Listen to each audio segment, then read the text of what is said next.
Abdelrahman Adnan Abouelella, a 42-year-old Egyptian national, was recently sentenced to 8.5 years in prison for the rape of a woman in London's Hyde Park in November of last year. Prior to his arrival in the UK, Abouelella had been implicated in terrorism-related activities in Egypt. In 2015, he was arrested and accused of manufacturing explosives for the Muslim Brotherhood, an organization designated as terrorist by Egyptian authorities, with alleged plans to target infrastructure in the cities of 10th of Ramadan and Bilbais. While detained, he reportedly escaped during an authorized prison visit, an event that initially went unnoticed by officials. Shortly afterward, he was referred to a specialized court for terrorism cases, though by then he had already fled the country.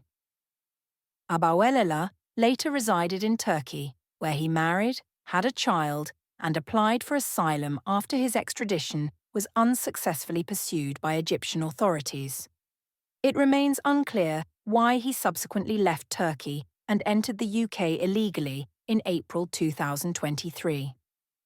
Upon arrival, he sought asylum in Britain, claiming he had been tortured as a political prisoner in Egypt. While his application was under review, he was housed in taxpayer-funded hotel accommodations, including a 4-star Hilton property in Ealing. It was during this stay that he committed the rape, approaching his victim as she walked home alone after an evening out. He led her to a secluded area of the park and assaulted her.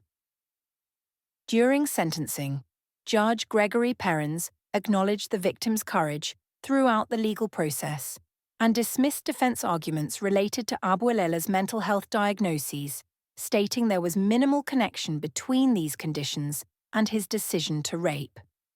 The judge emphasized that Abouelella acted out of purely selfish motives, showing no regard for his victim's inability to consent. Although Abouelella now faces automatic deportation under UK law due to the length of his sentence, he may attempt to appeal on the grounds that returning to Egypt would violate his human rights under international conventions. His social media profiles describe him as an activist, and past posts include criticism of Middle Eastern governments and calls for liberation. The Muslim Brotherhood, with which he was associated, is not officially proscribed in the UK, though several other nations have banned the organization.